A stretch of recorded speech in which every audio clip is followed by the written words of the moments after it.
Sir Umesh कर लो, जल्दी कर लो। उमेश 2 गज दूरी बहुत जरूरी है। आराम से यार। ये और ध्यान दिया आपने। तेरा तेरा तो मजा आ जाएगा प्रेम में। सर ठीक है अभी मत छेड़ो यार। थोड़ा हम ठीक है। हाँ बस छेड़ो मत छेड़ो मत। बहुत बढ़िया, बहुत बढ़िया। बस यहाँ से इस फ्रेम से बाहर नहीं। यार बस मत छेड़ो यार। ये नीचे हिल रहा है ना। एक जगह बैठ जाओ यार। एक जगह बैठ जाओ, कुछ टेंशन नहीं। Yes sir we are ready. जी सर। मित्रों, पिछले काफी दिनों से कामकाज में लगे हैं, इसलिए आप लोगों के साथ हमारा इंटरेक्शन नहीं हो पा रहा है, बातचीत हो भी नहीं पा रही है। और मुझे आवश्यक लगा जो काम मैं कर रहा हूं पूरा फोकस करके। और मैं इस बात को कह सकता हूं कि जो काम हम कर रहे हैं वो प्रदेश के हित में है, प्रदेश के एक एक नागरिक के जीवन से जुड़ा हुआ है, उनके हित में है। लेकिन बहुत सारी चीजें उसके बावजूद जब आप लोगों के साथ, आप लोगों के माध्यम से हम साझा नहीं कर पाए, जिन बातों का हम जिक्र नहीं कर पाए, तो कुछ लोग बहुत सारे प्रश्न पूछने की कोशिश कर रहे हैं। मैं आपके माध्यम से एक तो बड़ा साफ कहना चाहता हूं कि हिमाचल प्रदेश अभी भी कोरोना वायरस के इस दौर में पूरी लगन तत्परता के साथ हमारी सरकार इस दौर से इसको बाहर निकालने की कोशिश कर रही है। हम इस बात से सहमत हैं कि उम्मीद से ज्यादा मामले आए हैं। एक परिस्थिति ये भी रही हिमाचल प्रदेश में जब कोरोना वायरस के मामले हमारे घटते घटते 1 तक रह गया था, और उसका परिणाम ये था कि हिमाचल प्रदेश कोरोना वायरस से मुक्ति की ओर आगे बढ़ रहा था। और उसकी सबसे बड़ी वजह यह थी कि हमने हिमाचल प्रदेश में सख्ती की। आने में जाने में भले ही लोगों को कठिनाई हुई होगी रोजमर्रा की जिंदगी में, लेकिन मनुष्य का जीवन महत्वपूर्ण है। उस दृष्टि से जो कड़े कदम हमने हिमाचल प्रदेश में उठाए, उसकी चर्चा हिमाचल प्रदेश में ही नहीं, हिमाचल के अलावा दूसरे प्रदेशों में भी हुई। ऐसी परिस्थिति में जब सख्ती की तो बातों का जिक्र कुछ लोगों के माध्यम से यह होने लगा कि अनावश्यक रूप से सख्ती है, लोगों को परेशानी हो रही है। और फिर कुछ लोगों ने यह कहा कि बहुत सारे लोग बाहर हैं, उनको मरने पर छोड़ दिया गया, उनको लाना चाहिए। हम पहले ये कह रहे थे जो हिमाचल के अंदर जो लोग हैं, पहले उनको एक सेटल्ड माहौल में मन से तैयार कर सके, ताकि इस गंभीरता को समझ सके कि ये कोरोना वायरस साधारण चीज नहीं है, ये बहुत तेजी से फैलता है, इलाज इसका अभी तक है नहीं, पूरे देश में नहीं, पूरी दुनिया में नहीं। ऐसी परिस्थिति में वो शुरू की आवश्यकता रही। और उसके पश्चात जब हमने इस बात को अनुभव किया कि हिमाचल प्रदेश के बहुत सारे नौजवान जो पढ़ाई के लिए दूसरे प्रदेशों में गए हैं, रहने वाले हिमाचल के बहुत सारे लोग ऐसे जो कामकाज के सिलसिले में बाहर गए हैं, बहुत सारे लोग जो घूमने गए हैं लेकिन वहां पर फंस गए, लॉकडाउन में फंस गए। ऐसी परिस्थिति में उन लोगों को हिमाचल लाना यह भी हमारी जिम्मेवारी है। व्यक्ति 1 दिन, 10 दिन, 5 दिन, 15 दिन ऐसा रह सकता है, लेकिन उसके बाद लंबे समय तक ऐसी परिस्थिति में नहीं रह सकता है। जब बहुत डिस्ट्रेस्ड कॉल्स हमको आने लगी और उसके लिए हमने तैयारी की शुरुआत की हिमाचल प्रदेश में, कैसे उनकी ट्रांसपोर्टेशन हो, कैसे उनको ला करके हमको रखना है, इन सारी बातों की तैयारी हमको पहले करनी चाहिए। उस दृष्टि से शुरुआत के लिए थोड़ा सा वक्त जरूर लग गया। लोग, विपक्ष के लोग जो खासतौर से शोर डाल रहे थे कि बाहर के लोग, हिमाचल के लोग जो बाहर फंसे उनको लाने के लिए कोई योजना नहीं बनाई। हमने योजना बनाई, हमने जाकर के कोटा से बच्चों को हिमाचल की बसों में यहां हिमाचल में शिमला पहुंचाया। चंडीगढ़ के बच्चों को जो पढ़ाई के लिए गए थे उनको जो है बसों में 4000 बच्चों को चंडीगढ़ से उठा करके जो है हिमाचल प्रदेश के गांव-गांव, घर-घर तक पहुंचाया। लोग दिल्ली फंसे थे, उनको लाया। आज गोवा से, आज कर्नाटक के बेंगलोर से ट्रेन रवाना हुई है पिछले कल सुबह 12 बजे ऊना पहुंचने वाली है। कल गोवा से ट्रेन चल करके जिसमें 1200 से ज्यादा बच्चे हिमाचल के रहने वाले गोवा में गए थे, लेकिन गोवा से आज वो कल जो चल करके जो है 2 दिन के बाद हिमाचल में पहुंचने वाले। ऐसी परिस्थिति में हिमाचल प्रदेश में अभी तक पिछले कुछ दिनों में लगभग 1 लाख लोग प्रवेश कर चुके हैं, और 1 लाख लोग प्रवेश होने के साथ साथ में अभी तक हिमाचल प्रदेश में जो रजिस्ट्रेशन आने वालों की है वो 56,846 लोगों की और कतार है जो आना चाहते हैं, हिमाचल के रहने वाले हैं, अपने भाई हैं, अपने बच्चे हैं। और इसी तरह से हिमाचल प्रदेश से जाने वाले लगभग 74,882 की रजिस्ट्रेशन जो हमारे पास है, जो बाहर जाने वाले हैं, दूसरे प्रदेशों में जाने, कोई बिहार जाना चाहता है, कोई हरियाणा चाहता है, कोई मध्य प्रदेश जाना चाहता है, कोई दूसरे प्रदेशों में जहां जहां भी उनके घर है। ये एक बहुत कठिन प्रक्रिया, कठिन परिस्थिति। और इस बात को मुझे लगता है कि विपक्ष के हमारे मित्रों को इतना कैजुअली नहीं लेना चाहिए। ये राजनीतिक दृष्टि से नहीं है। हमने सब्र किया है, संयम किया है, सुनते रहे उनकी बातों को, लेकिन पिछले कुछ दिनों से अनावश्यक रूप से जिस प्रकार से उनके व्यवहार में हमने देखा कि जहां आदमी मौत और जिंदगी के बीच में अपने जीवन को देख रहा है, जिस दौर को जो 6-6 बार मुख्यमंत्री इस प्रदेश के रखे उन्हें भी अपने जीवन में नहीं देखा है, इस अनुभव को वो उन्होंने भी देखा नहीं है जो हम जिस दौर में से हम गुजर रहे हैं। लेकिन उसके बावजूद उनके सपूत महोदय जो है फेसबुक पर ऐसी बातें कर रहे हैं कि मेरा जिंदगी का अनुभव है, मेरा जिंदगी का एक्सपीरियंस है। कौन सा एक्सपीरियंस में हम भी जानना चाहते हैं। इनका सबसे सीनियर लीडर पार्टी का जो मुख्यमंत्री के बतौर काम कर रहा है वो अशोक गहलोत है। जरा पूछिए उनसे राजस्थान में क्या परिस्थिति है। इनका सीनियर लीडर अमरिंदर सिंह है वहां पर पंजाब में, हालात पूछिए पंजाब की स्थिति क्या है। उससे 100 गुना बेहतर परिस्थिति हिमाचल प्रदेश की है, जिस बात को समझना चाहिए।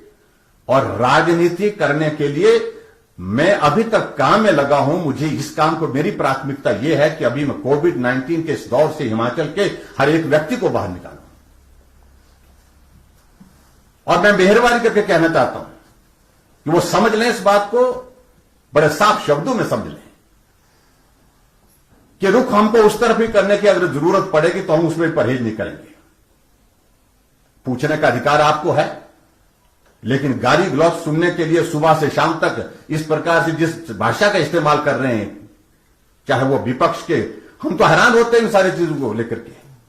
इनके पार्टी के अध्यक्ष का पत्र अलग से आता है, वीरभद्र सिंह का पत्र अलग से आता है, मुकेश अग्निहोत्री का जो अपोजिशन का लीडर की उसकी चिट्ठी अलग से आती है।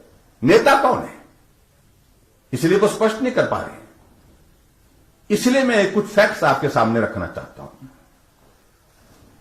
अभी तक हिमाचल प्रदेश में टोटल पॉजिटिव केसेस 64 केस आए हैं, और 64 पॉजिटिव जो केस आए हैं उनमें से 2 लोगों की मृत्यु भी, दुखद मृत्यु हुई। एक तिब्बतिन, एक जो अमेरिका से दिल्ली आए थे, एब्रॉड की उनकी ट्रैवल हिस्ट्री थी, और उसके बाद एक ही दिन हिमाचल में आने के बाद वो जिंदा रहे, उनके बाद उनकी मृत्यु हो गई, लेकिन वो कोविड पॉजिटिव थे। दूसरे व्यक्ति की डेथ सरका घाट के एक नौजवान की, जिसका हमें बहुत दुख है, बहुत नौजवान में, लेकिन दोनों किडनियां फेल थी, लेकिन उसके बावजूद में वो भी कोविड पॉजिटिव था और ऐसी परिस्थिति में उसकी भी मृत्यु हुई है। और मृत्यु होने के पश्चात उनकी मां भी जो है कोविड पॉजिटिव पाई गई है। अभी तक हिमाचल प्रदेश में एक परिस्थिति ऐसी आ गई थी, 2 तारीख तक हमारे पास एक आदमी रह गया था पॉजिटिव। लेकिन जिस बात को लेकर के मैं जिक्र कर रहा हूं कि हिमाचल के लोग जो बाहर प्रदेशों में फंसे थे, उनको हिमाचल लाना जरूरी था, और हिमाचल जब लाया तो हम इस बात को मान करके चल रहे थे, जहां जहां वो लोग हैं, वो सारे क्षेत्र ऐसे हैं, सारे प्रदेश ऐसे हैं जहां कोविड-19 का, कोरोना वायरस का बहुत बड़ा प्रकोप है। लेकिन हम उनको मरने के लिए छोड़ नहीं सकते थे। अपने भाई हैं, अपने बच्चे हैं, अपने बुजुर्ग हैं, हमने उनको हिमाचल प्रदेश में लाया, और लाने के कारण स्वाभाविक रूप से पिछले 1 सप्ताह में हिमाचल प्रदेश में मामलों में बढ़ोतरी हुई है। 40 से सीधे 64 पे पहुंचे, और जिसमें से 23 मामले अब उपचाराधीन हैं। मैं इस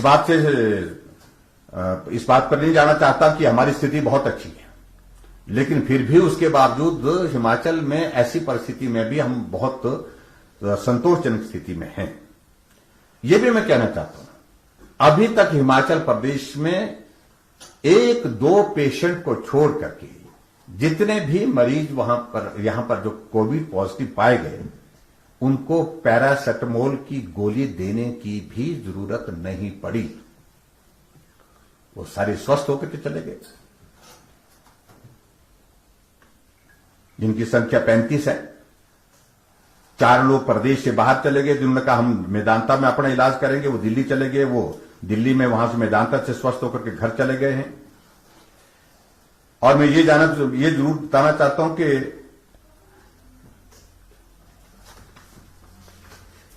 अभी तक जो हमने जो व्यवस्थाओं के सिलसिले में हमसे पूछा जा रहा है, बार बार पूछा जा रहा है, इकोनॉमिक मेजर्स क्या लिए? अरे भाई, पहले नंबर 1 पहली लड़ाई कोरोना के खिलाफ है, आदमी को हमको स्पष्ट होना पड़ेगा।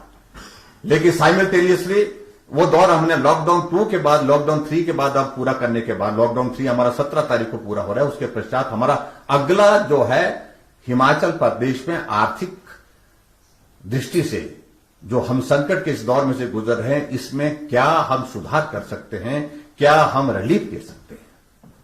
कुछ कड़े कदम भी लेने पड़ेंगे, कठोर कदम भी लेने पड़ेंगे, और कुछ जो है वर्ग ऐसे भी है जिनको हमको रियायत देनी पड़ेगी, जिनकी मदद करनी पड़ेगी। अभी तक हमने बहुत सारे कैबिनेट के निर्णय ऐसे भी किए जिनमें बहुत सारी हमने जो है बहुत रियायतों की घोषणा कर दी। उनकी डिटेल बहुत लंबी है, मुझे लगता है कि उसमें बहुत लंबी बात जाएगी। लेकिन मैं इतना जरूर कहना चाहता हूं, अगर वो पूछ रहे हैं कि तैयारी क्या है,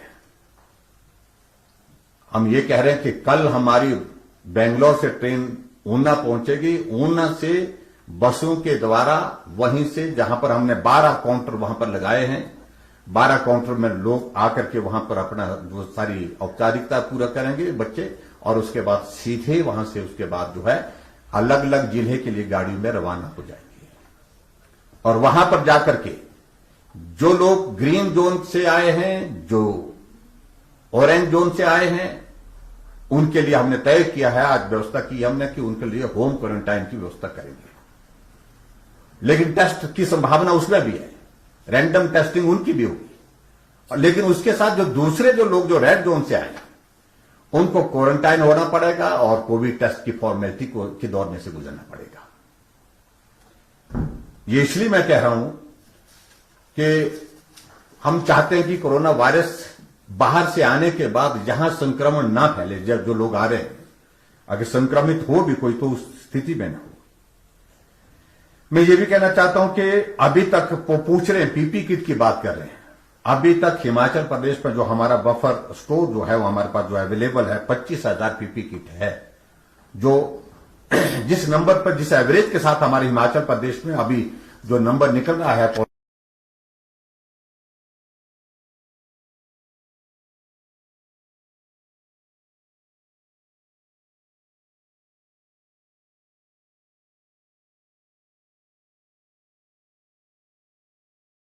और उसके साथ जो जरूरी सामग्री, सैनिटाइजर और सारी चीजें, वो सारी चीजें भी उसी प्रकार से उपलब्ध है। हमने इसको थ्री टायर में इसको जो है 3 श्रेणी में इसको बांटा है। पहले जो सिम्टोमेटिक लोगों के लिए जो हमने 24 कोविड केयर सेंटर स्थापित किए हैं, जो सिम्टोमेटिक हैं, एसिम्टोमेटिक, जिसको असिम्टोमेटिक मतलब कि जिनको लक्षण तो नहीं दिख रहे हैं लेकिन टेस्ट में वो पॉजिटिव आए, 1300 बिस्तरों की क्षमता उनके लिए तैयार रखी है, 1300 बेड की क्षमता उनके लिए तैयार रखी है। और उसके बाद जो माइल्ड सिम्टम्स के साथ जो कोरोना पॉजिटिव के जो पेशेंट आएंगे, उनके लिए 11 अस्पतालों को हमने जो है डेडिकेटेड कोविड हेल्थ सेंटर जो है बनाया है, जिसमें 500 बिस्तरों की हमारी कैपेसिटी है, क्षमता है। इसके अतिरिक्त जो बिल्कुल जो है पॉजिटिव कोरोना पॉजिटिव टेस्ट के साथ जो है, जिसमें लक्षण भी है, जो गंभीर भी है, ओल्ड एज में है,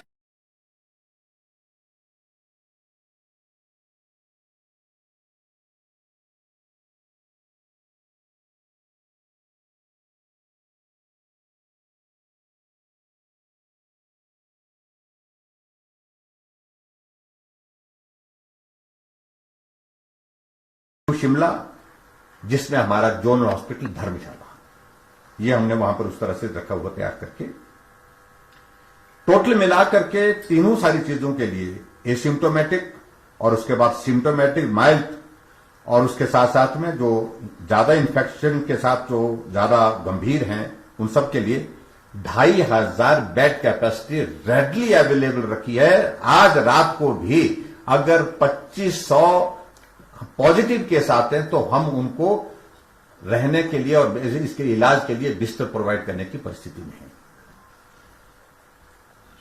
और उसके साथ साथ में वेंटिलेटर जो शुरू के दौर में हमारे पास सिर्फ 65 थे, उसको इन्हांस करके जो हमने अब 115 तक उसकी कैपेसिटी बढ़ा दी है। और 60 वेंटिलेटर के लिए हमने यूनियन गवर्नमेंट को, हमारे यूनियन हेल्थ मिनिस्टर के साथ आज वीडियो कॉन्फ्रेंस हुई, उनके साथ भी हमने इस बात को रखा, प्रधानमंत्री जी के समक्ष भी रखा, 60 वेंटिलेटर और हमने मांगे हैं। और इस बीच में मेडिकल स्टाफ के लिए तो मैं कह ही सकता हूं, मेडिकल पैरामेडिकल स्टाफ की उनकी सारे सिस्टम से कैसे जो है वो ट्रेनिंग का जो कंपोनेंट था, that has been completed. More than 4,500 doctor and paramedical staff की जो है ट्रेनिंग जो हमने इसमें की है। अगर टेस्टिंग की बात करें, पहले हमारे पास टेस्टिंग के सिर्फ दो जगह थी, आईजीएमसी में और उसके बाद में हमारे टांडा मेडिकल कॉलेज में। लेकिन अब उसके बाद हमने लगातार इसको टेकअप किया। अब हिमाचल प्रदेश में जो हमारी टेस्टिंग की कैपेसिटी लगभग 120-125 होती थी शुरू में, आज वो टेस्टिंग की कैपेसिटी हमारे 650 और 700 के बीच में आ गई। हमने 5 जगह लैब जो है हिमाचल प्रदेश में, टेस्टिंग लैब जो है 5 प्लेसेस, 5 जगह जो है उसमें हमने शुरू कर दी। ये भी मैं आपके बीच में कहना चाहता हूं। और टेस्टिंग की अगर पर मिलियन अगर हम हमारी कैपेसिटी की अगर बात करें, तो उसमें मैं ये कहना चाहता हूं कि हमारी टेस्टिंग की जो पर मिलियन जो कैपेसिटी है वो जो है वो अभी जो परसेंटेज है वो 1478 है, और जबकि देश की जो है 1367 है। उसमें देश की तुलना में, पूरे देश की तुलना में हमारे बहुत ज्यादा इसको हम कह सकते हैं। अब बहुत चीजों को लेकर के मैं कहना उचित नहीं समझता हूं। 2 तारीख तक हमारा जो डबलिंग रेट था वो it was more than 99 days, यानी कि 99 दिनों में भी 99 दिनों में भी अब मतलब डबल होने की हमारी स्थिति नहीं थी उस वक्त। मतलब इतना ज्यादा हमारा नंबर कम हो गया था। लेकिन अभी जो है वो उसमें जो डबलिंग रेट जो है वो काफी क्लोज आया है, जो 12.5 आया है। ये हमारे लिए निश्चित रूप से थोड़ा सा चिंता का विषय है। और ये मैं कहना चाहता हूं। इसके अलावा और चीजों को लेकर के अगर मैं 2-3 चीजों का फिगर करूं, बाकी तो मुझे लगता है कि बहुत लंबा जाएगा आपके बीच में। क्वारंटाइन के बारे में, क्वारंटाइन के बारे में मैं ये कहना चाहता हूं, और बहुत एक जगह के बारे में हम जिक्र करेंगे तो हमने हिमाचल प्रदेश में वर्तमान में जो है क्वारंटीन की जो कैपेसिटी को एनहांस किया है, क्योंकि हिमाचल प्रदेश में बड़ी संख्या में हिमाचल के बाहर जो हिमाचली रहते हैं वो वापिस आ रहे हैं। और ऐसी सूरत में जो अभी तक जो जिनको हमने क्वारंटाइन में रखा वो संख्या हमारी 21,851 है। और उसके बाद इसमें जो होम क्वारंटाइन का जो हमारा नंबर है अभी तक जो है 12,810 है, वो होम क्वारंटाइन में जो है। और उस अभी तक जो क्वारंटाइन हो करके जो लोग चले गए, जो पूरा कंप्लीट कर क्वारंटीन पीरियड पूरा कर लिया 8,680। और जो बैलेंस जो क्वारंटाइन में अभी तक है जिनकी संख्या 13,171 है। लेकिन कुल मिलाकर के हम कह रहे हैं कि भाई 21,851 की जो हमारी जो क्वारंटाइन की जो व्यवस्था इंस्टीट्यूशनल और होम क्वारंटाइन की।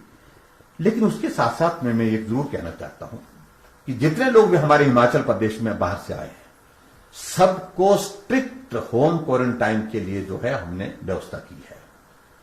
हमारी टीम वहां डेली विजिट कर रही है। और आज मैंने पंचायत के प्रधानों के साथ, इससे पहले 2 दिन पहले मैंने कांगड़ा और चंबा के प्रधानों के साथ बात की। आज मैंने हमीरपुर और ऊना के प्रधानों के साथ बात की। उनकी भी हमने जिम्मेवारी लगाई है कि प्रधान भी इसमें सहयोग करेंगे। मेडिकल हेल्थ वर्कर्स, उसके बाद आशा वर्कर्स, आंगनवाड़ी वर्कर्स, ये सारी टीम जाकर के एक एक आदमी जो पंचायत में, गांव में, घर में पहुंचेगा उसके पास पहुंचेंगे और क्वारंटीन के नियम का वो पालन कर रहा है कि नहीं कर रहा है इस बात को सुनिश्चित करेंगे। अगर कोई वॉल्यूशन करता है उसके खिलाफ जो है 2 चीजें हैं। एक तो होम क्वारंटाइन से उसको महरूम कर दिया जाएगा, वहां से उसको उठा दिया जाएगा, उसको इंस्टीट्यूशन क्वारंटाइन में डाल दिया जाएगा। वॉल्यूशन करता है, ज्यादा गंभीर तरह करता है, उसके खिलाफ FIR दर्ज होगी। ये भी मैं बड़ा स्पष्ट कहना चाहता हूं। जैसे आप लोगों ने देखा होगा कि हिमाचल प्रदेश में एक मामला आया, एक ड्राइवर चंबा गया या बद्दी में चंबा जाने के बाद होम क्वारंटाइन में उसको रहने की हिदायत दी गई। बेटी उसकी जो है वो कोविड पॉजिटिव टेस्ट हो गया उसका, और 2 साल की बच्ची हार्ट में छेद है। हमने गवर्नमेंट की ओर से कहा है कि उसके लिए भी हम व्यवस्था कर रहे हैं, उसके ट्रीटमेंट के लिए। कोविड का ट्रीटमेंट के बाद उसके हार्ट के ट्रीटमेंट का सारा खर्चा सरकार उठाएगी। लेकिन उसके साथ साथ में क्या किया उसने कि होम क्वारंटाइन की उल्लंघना की और उसमें भी साथियों के साथ बैठ करके खाना पीना शुरू किया। क्या किया मुझे मालूम नहीं, लेकिन 3 लोग उसके साथ के जो है नजदीक के जो प्राइमरी कॉन्टैक्ट के लोग वो भी पॉजिटिव हो गए। FIR दर्ज की उनके खिलाफ। तो ऐसे में ये मैं कहना चाहता हूं कि सारी बातों को लेकर के हम बहुत सख्ती के साथ कर रहे हैं। पंचायत के चुने हुए प्रधानों के लिए हमने कहा कि वो भी अपने अपने पंचायतों में सुनिश्चित करें, जो सरकार की जानकारी के मुताबिक आता है कि वो जिम्मेवारी हमारी है, प्रधान को सूचित करें कि आपकी पंचायत में ये आदमी आ रहा है, इसके परिवार के लोगों से आप मिलो, बात करो। बात करने के बाद उनको होम क्वारंटाइन की सारी हिदायतों का पालन करने के लिए कहो। लेकिन अगर हमारी जानकारी के बिना कोई आता तो प्रधान की जिम्मेवारी होगी। प्रधान सुनिश्चित करेगा कि मेरी पंचायत में रात को ये लड़का या ये लोग जो है गांव में पहुंचे हैं, जो जिसकी जानकारी हमको लोगों से मिली और वो ऐसे स्थान से आए हैं, तो इनका टेस्ट करा लीजिए। इनको होम क्वारंटाइन के बारे में या कोरोना वायरस के बारे में जो जानकारी, जो आवश्यक कार्रवाई करनी है उसको करें। ये 2 चीजों को लेकर के, इन चीजों को लेकर के हमने सोचा कि आप सब लोगों से कुछ बातें साझा करें। इसके अलावा एक बात को लेकर के कहा जा रहा है कि बहुत सारा ये हो रहा है, वो हो रहा है। कुछ नहीं हो रहा है। हिमाचल प्रदेश में कोरोना से जो पीड़ित लोग हैं उनका हम इलाज कर रहे हैं, उनकी जिंदगी सलामत पर रहे, उनका जीवन सुरक्षित रहे, इस बात के लिए काम कर रहे हैं। कोरोना वायरस हिमाचल प्रदेश में ज्यादा ना फैले उसको रोकने के लिए एहतियात के तौर पर और उसके साथ साथ में जो सारी सख्ती के साथ जो चीजें की जा सकती थी वो काम हम कर रहे हैं। दूसरी जो इस बात से मैं सहमत हूं कि बहुत सारे लोग ऐसे होते हैं कि ऐसे वक्त का फायदा उठाने की कोशिश करते हैं। जब ऐसे दौर में जब हमारा फोकस सीधा कोविड के खिलाफ इस लड़ाई को लड़ने का है, ऐसी परिस्थिति में कुछ लोग इसका फायदा उठाने की कोशिश करते हैं। एक मामला हमारे ध्यान में आया है, ना हमने अभी उसमें एक पैसा खर्च किया है, ना उस पर पैसा खर्च करेंगे, ना हम पेमेंट करेंगे। सैनिटाइजर के कुछ सैंपल जो है, सैनिटाइजर के सैंपल में सैनिटाइजर किसी ने जानकारी मिली कि भाई उन्होंने मदद के लिए दिया, आगे उसके बिल जनरेट करके उसको बेचने की कोशिश की, पकड़े गए। आज एफआईआर दर्ज करने के लिए हमने कह दिया, विजिलेंस इंक्वायरी के लिए हमने कह दिया, कोई नहीं बचेगा। जो भी इस दौर में ऐसा घिनौना कार्य करेगा उसके खिलाफ सख्त कार्रवाई होगी, सख्त से सख्त कार्रवाई होगी। एफआईआर दर्ज करने के लिए वो विजिलेंस इंक्वायरी सारे मामले में होगी, और मैं कहता हूं, दावे के साथ कहता हूं, उन लोगों के खिलाफ जो भी कानूनी कार्रवाई के तहत जो बनता है उसको करेंगे। दूसरी बात, एक और इश्यू को लेकर के बात ध्यान में आई है कि एक नौजवान की जो है वो डेथ जो है वो कहीं से आकर के क्वारंटाइन में थे। अभी उस सारी चीज को लेकर के उनको बीमारी थी या नहीं थी, इन सारी बातों को लेकर के वो जांच का विषय है। लेकिन स्वारघाट में क्वारंटाइन में रखा गया था उनको, इंस्टीट्यूशन क्वारंटाइन में, और उस क्वारंटाइन में वो गिरने से उनके सिर में चोट लगी है ऐसे बताया गया। उसके बाद बिलासपुर ले जाया गया, बिलासपुर के बाद शिमला लाया गया, और शिमला लाते हुए रास्ते में शायद उनकी जो है वो बताया गया कि रास्ते में हुई है, बिलासपुर से तो रेफर किया, ऐसी जानकारी मिली है। लेकिन उनके जीवन को हम नहीं बचा पाए, इस बात का मुझे बहुत दुख है। और यहां शिमला में जिस प्रकार से सारी चीजों को लेकर के जो व्यवस्था होनी चाहिए थी उसमें थोड़ी कमी पाई गई है, उसके जांच के आदेश भी हमने अलग से दिए हैं। और उसके साथ में ये घटनाक्रम का टोटल जो सारा ये वहां पर क्वारंटाइन में क्या हुआ, बिलासपुर में एम्बुलेंस में आया वो, उसके बाद एम्बुलेंस वालों ने शिमला में उसको पहुंचाने में किस प्रकार से कितना समय लगाया, इन सारी बातों, और उसकी मृत्यु कहां हुई, इस सारी बात की जांच के मैजिस्ट्रियल इंक्वायरी के आदेश करना, ताकि सही बात हमको जानकारी मिले कि उस बच्चे के साथ क्या हुआ है। उसके परिवार वालों के साथ हम बात भी करेंगे, उसके परिवार वालों को जो वस्तु स्थिति है उसकी जानकारी होनी भी चाहिए। उन्होंने कहा है, उनके परिवार की ओर से शायद इस बात का आग्रह आया कि जो हेल्थ डिपार्टमेंट की जो एम्बुलेंस थी उनके कर्मचारियों ने ठीक तरह से उनके जो है वो नहीं किया, उनके सहयोग नहीं किया वो सारी चीज में, तो उसके कारण जो है उनकी मृत्यु की बात उन्होंने कही, ऐसा मुझे बताया गया। मैंने सारी रिपोर्ट मांगी है, लेकिन इससे पहले मैं मैजिस्ट्रियल इंक्वायरी जो है एडीएम बिलासपुर को जो है इसके लिए जो है अधिकृत कर रहा हूं, और उनके माध्यम से जो रिपोर्ट आएगी उसके मुताबिक कार्रवाई होगी। तो मित्रों, ये कुछ बातें थी जिन बातों को लेकर के मुझे लगा कि राजनीतिक दृष्टि से मैं एक बात को लेकर के, मुकेश अग्निहोत्री जी बहुत बोले, आजकल फेसबुक पर वो लाइव रहते हैं, विक्रमादित्य जी फेसबुक पर लाइव रहते हैं। मैं व्यक्तिगत रूप से विपक्ष में हैं, उनको बात कहने का अधिकार है। मुकेश अग्निहोत्री अपनी फेसबुक लाइव में कोई 10 बार पंजाब का जिक्र किए, पंजाब के मुख्यमंत्री ने नांदेड़ भेज दिया, लेकिन उनको यह भी मालूम होना चाहिए नांदेड़ से लोग लाए गए और उसमें लगभग 200 लोग जो है पॉजिटिव निकले। पूरे पंजाब में एक एक जगह जहां कहीं नहीं कोरोना था वहां तक पहुंच गया, ऐसी परिस्थिति हुई। उनसे तो ज्यादा मैं उनके बारे में नहीं टिप्पणी कर रहा हूं, लेकिन मैं ये कह रहा हूं कि पंजाब से 100 गुना बेहतर तरीके से हिमाचल को हमने संभाला है। हिमाचल प्रदेश में अगर ये तबलीग वाला मामला नहीं आया होता, 26 मामले सिर्फ उनके आए, और ये घटनाक्रम नहीं होता तो हमारा नंबर आप कल्पना कर सकते कितना कम होता। तो इसलिए मैं बहुत ज्यादा उन पर नहीं कहते।